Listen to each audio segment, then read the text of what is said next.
Brenton Thomas. Really enjoyed my conversation with Brenton. He's a digital marketer. His story is very unique. He's in the excuse me, in the States in the Northwest, and he was laid off during the pandemic. Started his business and never looked back. Digital marketing and how it's changed. I opened up asking him about the difference between digital marketing and standard marketing, where it's evolved in the digital world, artificial intelligence, what's it going to do to digital marketing, search engine optimization, SEO versus paid ads. As a business owner, where do you go? Do you have the patience for SEO? Do you have the budget for paid ads? Very, very interesting. I also ask about some markets that don't work well. Some services actually don't work well with digital marketing. But it's a fascinating conversation. He's a professional. He knows it very well. He knows it deep. He's very involved with it. We talk about the pros and the cons and what to do and what not to do, where you are in the funnel, if you need top of funnel, middle funnel, bottom funnel. It's a great conversation. I really enjoy these types of conversations on digital marketing. It's a very fascinating area for me. And it's one of the main ways, the primary way businesses grow. Also, we talked about this, where it fits in his life. The synonym he used, I hear over and over again, so common, so important to discipline. Thanks for listening. Hi, I'm Joey Pinz. People ask me, how did I lose 130 pounds? The quick answer is always discipline. I started my business, wasn't paying attention to my health, was eating too much, drinking too much sweets. My daughter was born. Next thing I know, I'm pre-diabetic, I have hypertension. I knew something had to change. Discipline.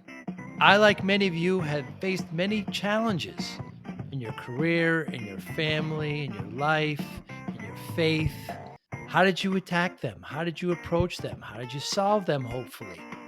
It all had to have some degree of discipline. I'm also asked, how did you found and start a tech business that lasted over 25 years? Discipline. I was committed to it, enjoyed technology, didn't enjoy some aspects of it, but knew it was necessary. Discipline. Our podcast mission, how do we use discipline to better ourselves and society? Join me, please, as I talk to interesting people and discuss how they use discipline in their family and their passion and their careers and how it helped them. Our podcast vision, growth through learning from others. Joey Pinz Discipline Conversations. It'll be light and serious. Join us, please. Thank you for consideration. Brenton Thomas, thank you so much for your time today. I really, really appreciate it. How has digital marketing changed from standard marketing, non-digital marketing, or traditional marketing? Oh, how's traditional? Well, I think definitely companies are taking their budgets and moving away from traditional. But I think back in the day, it was kind of like, well, what kind of uplift do we see? We can't track any of the conversion rates. There's no direct correlation or attribution. And so I think a lot of companies have realized that in today's time. So I think traditional is definitely budgets are a lot smaller for traditional compared to digital. I think a lot of people have it's at maturity right now, and I'm pretty sure you can talk to any business owner and they understand I need to be doing digital at this point. And as far as branding, because, to the layman, perhaps not the business owner, they see a lot of branding. They see commercials on podcasts, on television. Where does that fall in as far as digital marketing? Yeah, so you could do like programmatic. So you can do like ads on like Roku and things like that. So you could definitely buy those placements. And that tends to be like upper funnel. So I've bought some placements for that. But I would say most of my clients, they're focused more on like the bottom, like revenue driving, bottom of funnel kind of activity. So I tend to kind of stay away from that just due to the types of clients that I have. Let's talk about funnel. You talk about the importance of full funnel marketing approach. Talk about the top versus the bottom. Yeah. I'll take you through the middle as well. So for top of funnel, brand impressions, reach,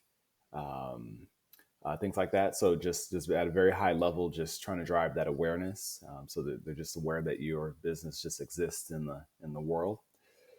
And then moving into middle of funnel, so consideration. So they're starting to consider you now, and They're aware of who you are, and consideration can look like many forms of interaction. So it could be maybe they sign up for a webinar, maybe they join your newsletter. They're just considering you, not necessarily trying to purchase, but they're just considering you as a brand. Mm.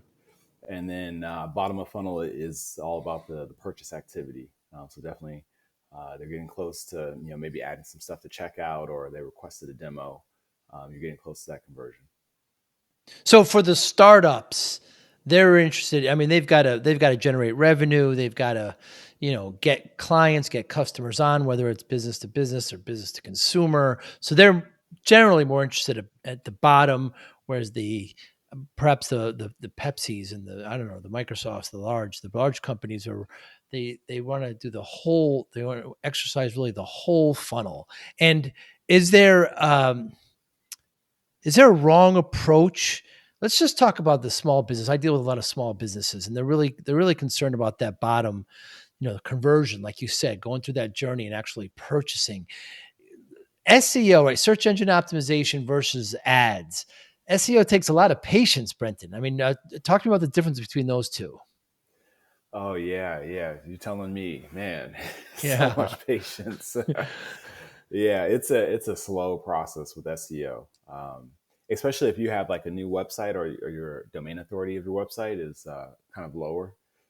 Just waiting for pages just to be indexed, like just for Google to discover your page, doesn't mean it's indexed yet. It just knows it exists, and then to go from discovery into indexation, yeah, it's just like that can take, like I've seen, as long as a month for like our website. When we had launched it a couple of years ago, it was taking like a month and a half for pages just to be indexed. And then now, once you're indexed, now the ranking process begins, and then that's a whole waiting period for it to rise up the ranks slowly.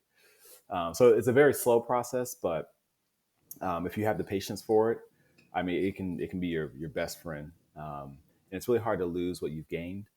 Mm, If you've done it the right way, you did white hat SEO, not black hat.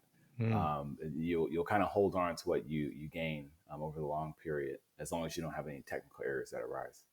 Then on the PPC side, Pay I per mean, click. Yep. yeah, pay per click, you can see immediate results. It might take maybe 2 to 3 weeks just to kind of optimize, do a little bit of testing. But if you tap into the right strategy, I mean, you can see immediate outcomes. But as soon as you stop spending your budget, everything disappears with it. Mm. You glanced over white hat versus black hat. Very dangerous. These ads that come up guaranteeing you these things that do black hat. You could be blacklisted. Talk to me about that and the dangers. Yeah, even just like trying to do like tricky little things, like so you need to use keyword insertion on your pages, right, to give Google a signal that my page should rank for this specific term.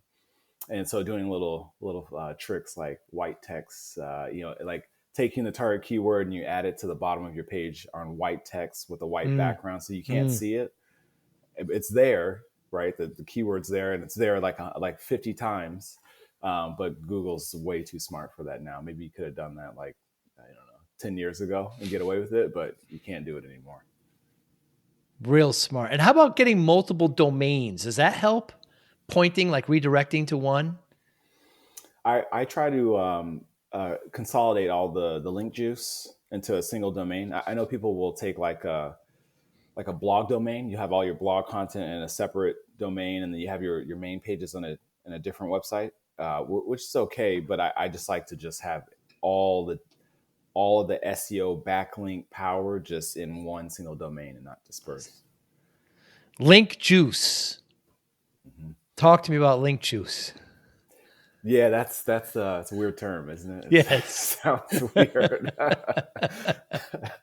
Yeah, I've said that in meetings, like corporate meetings, and like, people like, everyone like looks up, like, what are you saying?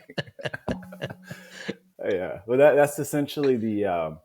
So you have backlinks. So a backlink is when your website's featured on a third party website, and there's like, you now become associated in Google's mind with that website that just added your link to their Mm. website, and there's authority that gets passed back to your website, and so it's basically that authority is the juice. That's That's the juice you want. Points. Yeah, I understand the term certainly, but it helps, especially if the referring page gets a lot of traffic Yeah, and you get more yeah, juice. yeah. More juice, even more juice. Yeah, sweeter juice. Sweeter juice, yeah. Going back to SEO versus paid, uh, is there good reason to do both? Oh yeah, definitely. Yeah. What I would say is run paid ads if you have the budget for it. That's the only downside. If you can't afford it, then obviously you wouldn't do it. But while you're waiting for your SEO to take off, and you need some immediate revenue that flows into the business and affects the bottom line, you run some paid ads. Hopefully you're getting a nice return on ad spend or ROAS, and then behind the scenes, you're building up this infant SEO, right? And you're trying to grow it into a teenager, into an adult, and it's fully functioning. But that process is going to take you at least 6, 7, 8 months, and Right. that's like grinding months. Like you're pushing out new content, you're reaching out for backlinks. That whole process is very time consuming. So ads can really help in the meantime. And SEO just isn't for websites, it's also for YouTube channels, it's for I mean, do hashtags play along with that? hmm Yeah, definitely. Yeah, we don't go as deep into like social media SEO or like YouTube SEO. No, that's a big thing as well. Yeah. But we're more on the website side. The more on the website, because generally speaking, the website is the foundation to which these businesses, it's a jump off point where they can sell their products or services. And when you're dealing with, I mean, I can't imagine you're pretty much business to business, B2B. You're not really dealing with consumers, correct? Yeah, so we work with businesses, and then some of our clients, they can be like who we're marketing to can be B2B or B2C. I see. Who you're marketing to in that point, right? But you're actually working with a business, and their model might be B2C or B2B. And does the SEO, does your methodology change depending on their B2C or B2B process? Oh, good question. Of course, like the keywords we'll target, right? So when Mm, we do our keyword research, there's like, if it's B2B, you might want to pin something to the front of the keyword. So uh, like commercial, right? Like things like that. Like, so it might be, let's see, I'm trying to think of like a good example. Let's say car repair. So if it's B2C, most of that traffic is going to be B2C traffic. That's just a larger audience that's doing that search. But if it's for B2B, we'll pin the word like commercial car repair, right? Or car mm. repair for fleets. So that just lets you know like a business is looking for this, not an individual. So that helps define it sometimes between the two. But Brenton, how do you manage expectations? I'm sure some of these businesses, they say they're patient. And then when SEO takes months and maybe up to a year to get ranking on the first page of Google, I mean, how do you manage that? Because it's not really in your control at that point. Yeah, yeah, and it's a slow process. Yeah, it can be disappointing sometimes if it takes Yeah. a long time. And so usually what I'll do is in the very beginning, I just give a warning, like we shouldn't work together if you can't wait at least 6 months for us to see results. I can show you that we're moving in the right direction before 6 months. I can show you that, after 1 month, right? But for it to actually generate like leads and revenue and things like that, that's going to take 6 months. But we can go in Google Search Console and we can use Hmm. impressions as a proxy for us moving in the right direction.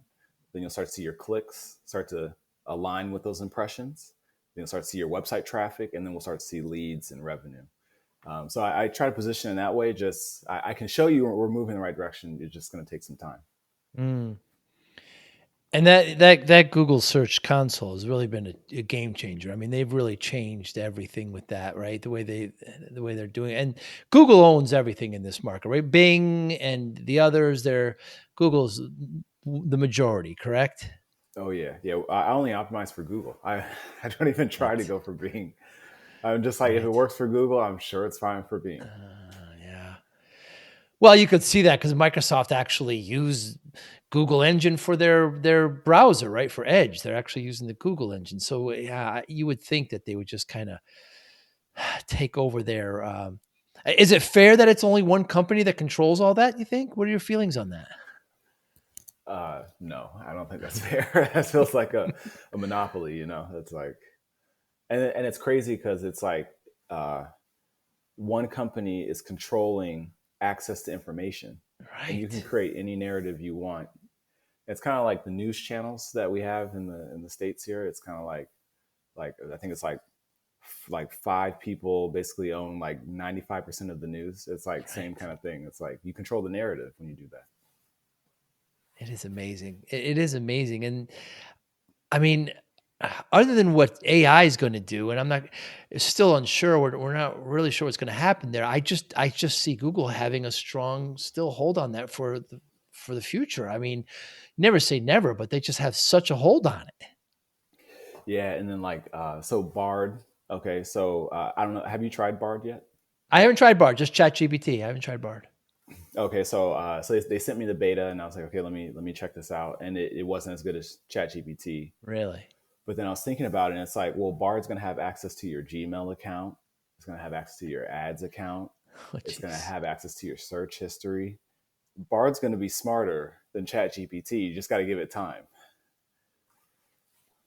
Yeah, people I'm not sure if people realize that what it's doing is just gathering all the information that it has on the internet and repeating it back. That's why often it's wrong because it can't tell what's wrong or right. It's just gathering it from sources since 2021, I think ChatGPT goes that far back, and that's one of the real big problems. I know I use it quite often just for just to see what it'll tell me, just to go back and I've done research on podcasts and I've uploaded transcripts of the full podcast and I say, how does this guest view, discipline or something? And it'll give me something back and it's pretty good, but it is just aggregating data. That's really what it's doing.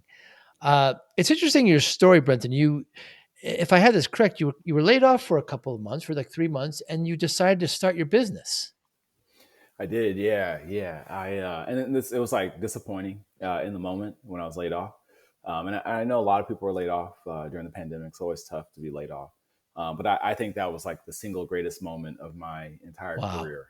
Wow. Yeah, what seems to be kind of like a sad moment, if you just lean into it and just put your head down and work hard, it can become one of the greatest things that's happened to you. And so you never had the thought of opening up your own agency before you were laid off. I did. I was just too afraid. Like Right. this is my third agency that I've tried to start. The very first one, it was called Mindsight. And so I did put together a business plan, and then but I was going through corporate. And I just said, let me just get a new corporate job, right? And then the business fell to the wayside and gave up. Then the second one, I think it was 4 years later, supposed to be called Revolt. And then I said, let me just try to get a different job. Let me just try to make more at the next job.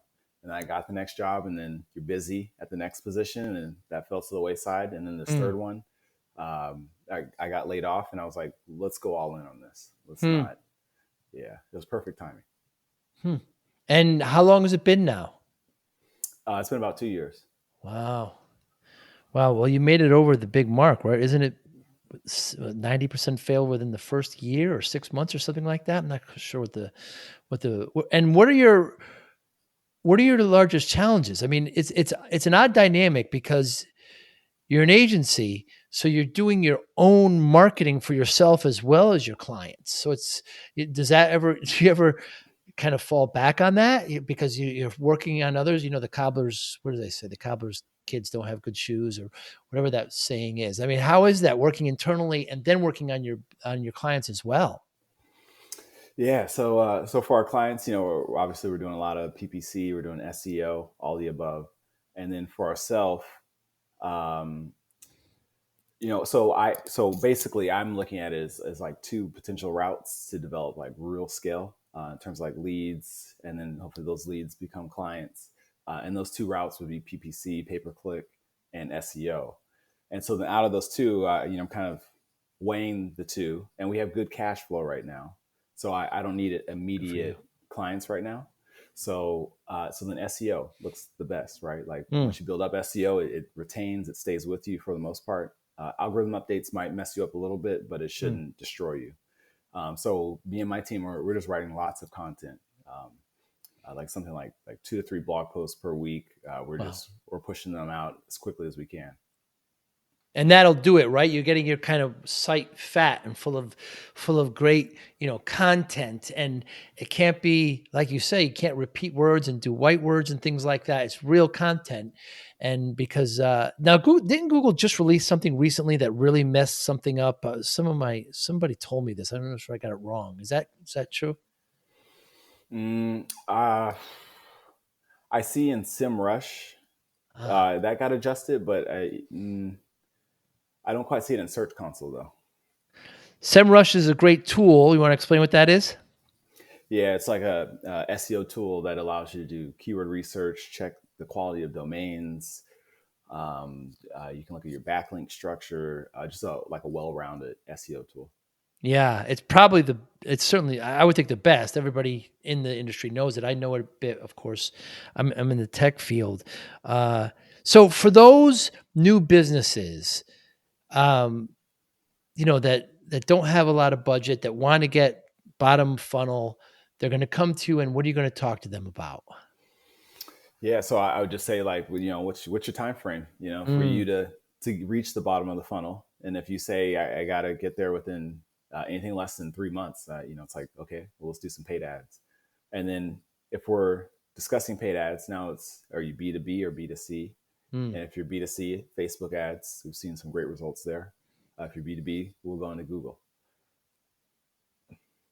Just said it right there. Facebook is great for the consumer, and Google is going to be for the business. That's really it, isn't it? Yeah, that's what I've seen. And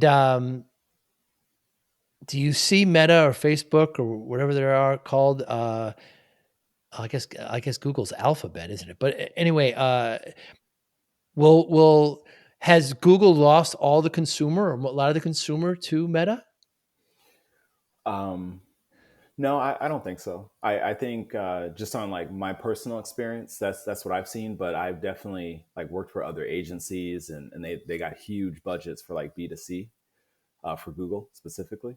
So I think Google's still probably alive and well. And like you mentioned, like you have like Pepsi, right? And Pepsi has so much money. It's like, well, we'll do both, and we'll run $20 million in each. It's like those Mm. companies, as long as they're running B2C, I think Google's fine.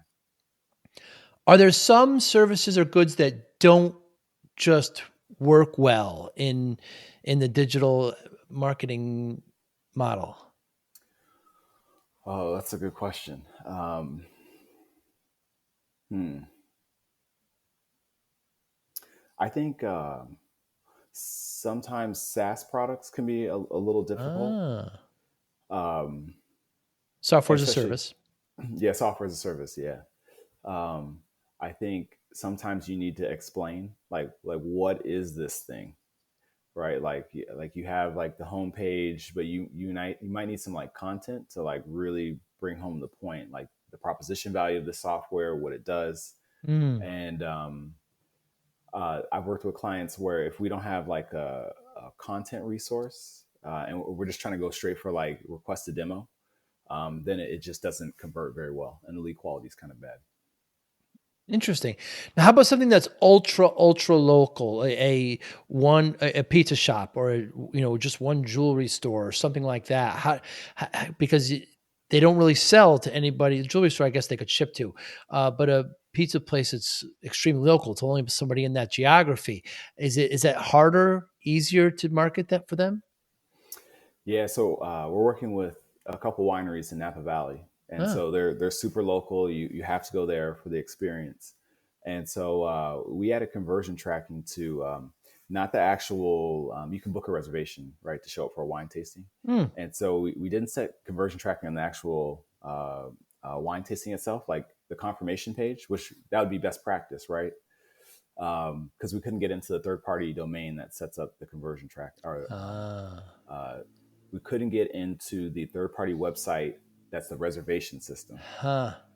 So we went one level higher in the funnel, And so it's the click on their website that then takes you into their I say. the third party website is what we set up as our conversion tracking.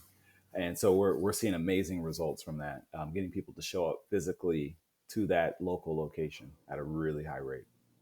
Yeah, that's right, because that Calendly or one of the calendar links or Open Table or something, some other third party that you have no control over, you lose control. But if you do it right at the beginning, how about some middleware like Zapier or something like that that can maybe help? Well, I guess we're getting a little into the weeds here, aren't we? But you need to be able to track it somehow. Yeah, yeah. It's like if you have an integration with Zapier, and you can connect the two sides, like definitely, you may, like potentially. I've never set up conversion tracking in that way, Hmm. but I could see potentially. But like in this case, the reservation system is called Talk, and so they're kind of a smaller company, like compared to like a Calendly or something like that, Right. and they definitely don't have integrations into Zapier. And to zap you right, the newer way. Yeah, I've been getting, a haircut this same place here for a while. And he sent me a link to some app that I never heard of, and it's only for barbers. And you could book the time on it, and it's a bit narrow, but it's an app that I never heard of. So now I have an app on my phone only to schedule my haircuts every month or 6 weeks. So Talk is probably I'm guessing something for wineries or something specific to that talks to their internal tool or something like that. Is there's so many apps, Brenton. It's getting so nichey. It's getting it's so hard because, like you mentioned, Calendly, which is very popular, schedule the ones, these things are very popular and you get to know them. But then there's all these kind of breakouts. It's very, very tough to track. Um, has the landscape gotten more complicated? Has SEO and paid ads, has it gotten more complicated for you? Yeah, like so I listen to Gary V quite a Oh bit, yeah, and Vaynerchuk. yeah, and he's talking about like he's like, oh, I was running ads 15 years ago, and it was like 5 cent clicks, like what? Right. I'm lucky to get a $1 click, so Wow. so yeah, it's definitely more saturated. It's like I think everyone's pretty savvy to it now, and if you're not, you're getting into it right now too. So it's still getting more and more saturated, Mm, and so mm. I'm trying to figure out what's next in digital marketing to kind of be ahead of the curve. Does it help or hurt you? I think it helps How right so? now. Right now, it can get out of hand quickly in the Right. future. Yeah. Yeah. And it can help how? In trying to determine trends and trying to determine strategies and how? Yeah, so we use it to write some emails. We have to go back in and rewrite Email. a Yeah. lot of it because it doesn't understand like conversations we had in the real world. Of course, there's like nuances to the brand, so sometimes we'll have to go in and just kind of put the right tone in it. And then we started using it for blog posts, our own blog posts. Right. Me too. Me Yeah, too. I kind of use it as a kind of a first source, and then, okay, this isn't right and this isn't good, but at least I've got it gives me ideas that I might not have. And a lot of times, by the way, I'll say, write it in, like how Zig Ziglar would write it, or, I don't know, like an actual author would do it. It kind of gives it a different kind of style, or make it, forcefully determined, or, and it is pretty darn neat the way it turns stuff around so quickly. it is. Yeah, yeah. I never asked it to write as a specific person, but we have this whole like prompt. I spent like 15 hours just working on like a prompt for Wow. blog posts, and so like the first three prompts is basically me describing to it like who you are. Like Huh. you're one of the greatest digital marketers in the United States. You work for a company called Twiby. Um, your writing style Interesting. is XYZ, like just like Interesting. little things like that. And we're basically setting the tone for it to write in an Huh. SEO way. Huh. Very good. And do you say, give me 500 words on SEO in the 21st century or something? Something like that?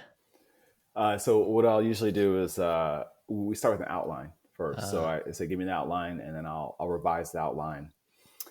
and then I'll break the outline up into 5 or 6 pieces, and then say, and I'll give it back each part of the outline, and say, give me 400 words per outline, because it can't quite reach 500 words for whatever reason. Hmm. But then there's like a bunch of like information above and below it. When I give it when I give it part of an outline, in my prompt, there's like, I'm just explaining a ton of things, and I have like a lot of reminders under it, and the part of the outline is like sitting in the middle of all the text above and below. Is 500 the magic number? How many words should a blog be? 2,000 plus. Wow, really? Yeah, yeah, we always shoot for that. Wow, you're writing 3 or 4 2,000 word blogs a week? Yeah, but we can, with our prompts, we can crank out so much. Like Really? it takes. So I trained someone on my team, and so he was able to. He took the prompt. We had to do a training session, and so we can reach 2,000 words, fully optimized, and we can write that whole piece and find images. You have to manually add your outbound and inbound links, and that whole thing takes about an hour and a half for us to do a whole Wow. blog post. And you can check out our blog if you want to see some of it. I will definitely. I've been all over your site. I like the story. I like the way it's set up. It's funny when it goes to the blog section. It's not something I go to regularly. I should really start doing that. Do you? If will Google penalize you if it feels that any of the source came from an AI? Yeah. So someone on my team, they sent me a link, and it basically was saying, like, if I remember correctly, Google is saying if it's high quality content, you're not plagiarizing, Right. then it doesn't have an issue with that. And we can see it in Search Console, like the stuff we're writing with AI. It's at an upward angle like this, I see. like with impressions, clicks, like everything's moving up Very very good. fast. And there's tools that they're available now that you could throw your essay in, and it'll tell you whether it's if it's AI generated. I've seen a couple of those. Um, it's fascinating to me, Brenton, where AI is going to take everything in the world, but specifically marketing. I mean, in a year from now, any forecasts, any where you think where we'll be in May of 24? Well, this is like the internet, for the first time, right? So I Right. almost feel like back when the internet was coming around, it's like you were creating websites, and a lot of the billionaires of today, they hopped into the internet when it first came around. Hmm. And so I think, the next set of billionaires will be they're working on AI and, building applications that sit on top of ChatGPT and do very specific functions. Hmm. So you think in a year from now, the biggest impact that'll change digital marketing will be artificial intelligence. Yeah, I'd say so. I thought it was going to be the metaverse a little bit. Ah, I was trying to figure out how to get in there and advertise, and yeah. if there's an ad buying platform, or part of me was like, maybe me and my team need to try to build that, Mm. which would be way outside of our expertise. But that's kind of crashed and burned a little bit. It really has, hasn't it? Yeah, he spent a lot of money on that. I'm a little bit older than you, I think, and I tried the goggles on, and they got me nauseous. I don't know. I love roller coasters, but I just couldn't handle that. I don't know quite why, but it was very hot for a while. But I don't know. We talked about Google before. I don't think Google gets enough credit, by the way. Sergey and Brin, they're the two founders. At a certain point, they said, let's bring in a CEO. We can't do this anymore. I mean, that takes a lot to get the founders to sit aside and say, we can't grow it unless we get somebody in. Facebook never did that. He's I don't know, my opinion, he should be the CTO. The Yeah, CEO is a very different role, and I think he put all these eggs into this basket of metaverse, and it's where it is now. And I understand Google's actually releasing some kind of goggles too soon, but I wonder where that all will go, and we just have to sit back. Like you said, I thought metaverse would be much bigger than it is now. yeah. Well, Zuckerberg, he might have to be escorted out like Steve Jobs in order to He step might. down. You're right. Actually, he might. Yeah, yeah. Being a CEO is so much different. What are your largest challenges to be the owner of your company? Oh, I would say, developing deep relationships, like that's my whole goal. I've noticed, like, if I so we spend a lot of time in like LinkedIn, commenting, try to build relationships. And I've noticed that if we try to just go right in, you don't know who I am, we try to go right in and say, this is what we can do for you. It just doesn't, it has a low Right. response rate. Right. And you just don't know what can come. Like, it doesn't have to be like us trying to sell you. Maybe a great partnership comes out of it, maybe mentorship, either direction. And so just trying to develop those really deep relationships. And it kind of starts through online. So that's already at an uphill battle. But just taking conversations, you just don't know where any conversation is going to go. So yeah, things like that's probably very time consuming, but important. It's amazing as we kind of, are virtually, even right now, we're virtually speaking, and as we physically get closer, it's still really a person to person, just to do business. I mean, I've had my tech company for a long time and, we're back to traveling now. Right. And, the relationships in person are just that you just get deeper with people. You can look them in the eye, you can shake their hand, you can laugh, it's just at the end of the day, you just have to trust the person and get to know them. It's a really good point and often overlooked. I think if I ask other business owners about what their challenges is, they'll start talking about hiring and process and things like that. But I think what you said is so essential, Brenton, that it's just deepening the relationships and it makes a world of difference. So when I started my company back in the 90s, I wasn't paying attention to myself and I was working 16-hour days like I'm sure you are. And I was overeating and I wasn't exercising. I gained a lot of weight. I was up to 340 pounds. The doctor said to me, if I don't lose the weight, I'm not going to see my daughter graduate. It was, kind of a come to Jesus kind of moment. So then the next year and a half, I lost 130 pounds. And people ask me, how do you lose the weight like it's some secret? And I always say discipline. I just got focused and discipline. Brenton Thomas, I wonder how discipline plays a role in your life. Oh, that's everything. I think that's it's so important to wake up at the same time. You just like, you gotta have your routine. Like, I work out at and I also was starting to pick up quite a bit of weight. I picked up like 20 pounds pandemic weight, Wow. I guess you could call it. Yes, yes. And I'm a pretty skinny guy, but it's going all straight to the stomach. I can see my stomach starting to starting to pop out. You look down, and you're like, this Yeah, is not good. yeah, So, yeah. I had to start working out at night, just 30 minutes a day, doing like jumping exercises, running in place, things like that. And that all falls into the routine now, right? I just added it on to my working routine. You got a 3 hour gap here. You work out at this point. You go to sleep at this time. It's all routine, discipline, and routine. Discipline, yeah, synonym is routine. I love that, and I hear that so often, and a lot of times to try to it's much harder to, add a new routine than to stop one. So what I do is I add things on, if I want to start flossing, after I brush my teeth, I'll floss. So I already have a routine, so add something after that. But yeah, this adding routine and discipline are very synonymous, and I find I that's a really, really, really good way of looking at it. Brenton Thomas, what motivates you? Oh, that's a deep question.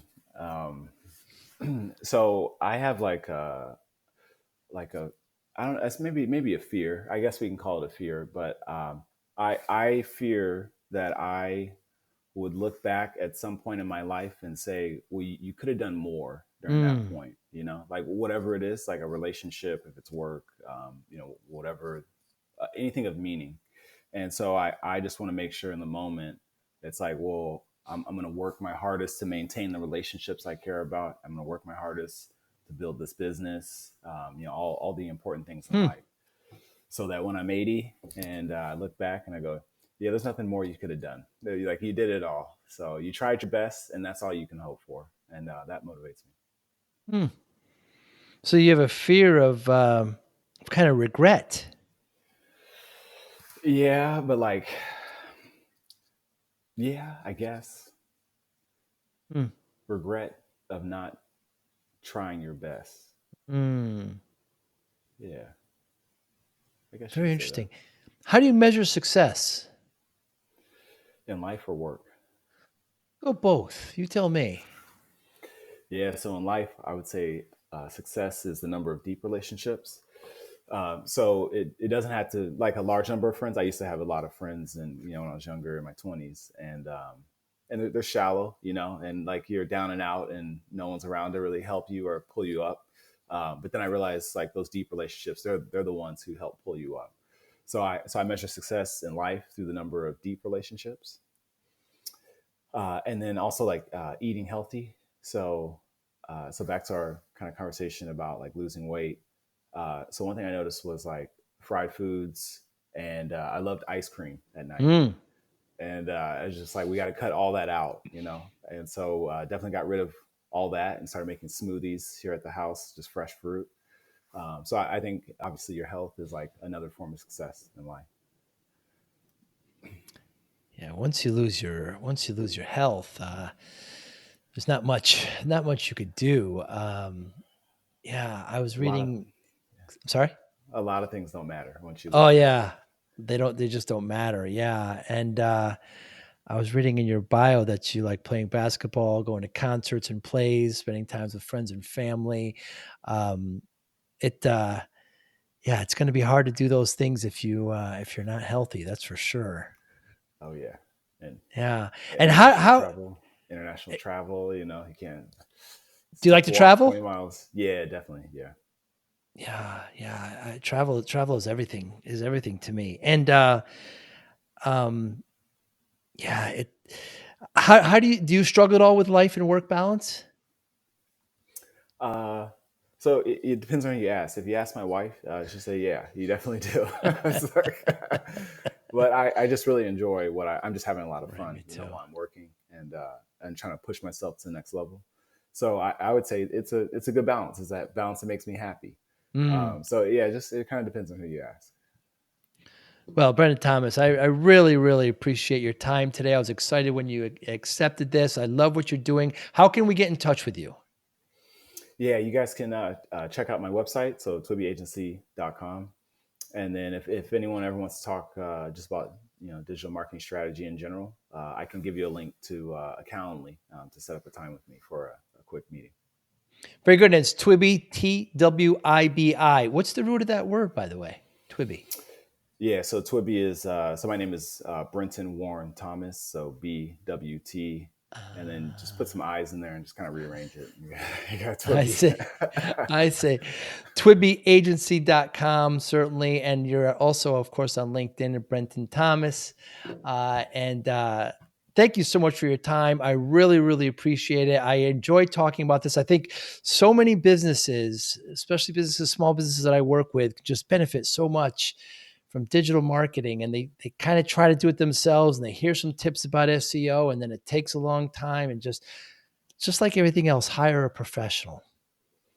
Yeah, yeah, and then you can go be good at other things. The That's main right. competencies of the business, you can go do those things. Sure. Yeah, absolutely. Again, thank you so much for your time. I appreciate it. If I'm in the Northwest area, I'll look you up and maybe we'll have one of those smoothies. Let's do that. That sounds great. You be well. Take care. All right, thanks you too. Bye.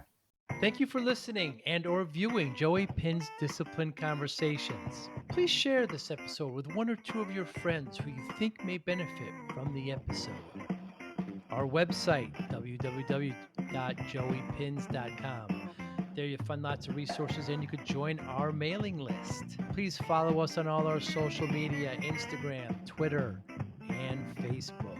Podcast information, the video version of our podcast is on YouTube. Please subscribe. Audio is on all major podcasting platforms. Please follow them. And if you like it, please consider giving 5-star rating. Would really appreciate that. Would you like to financially support the podcast?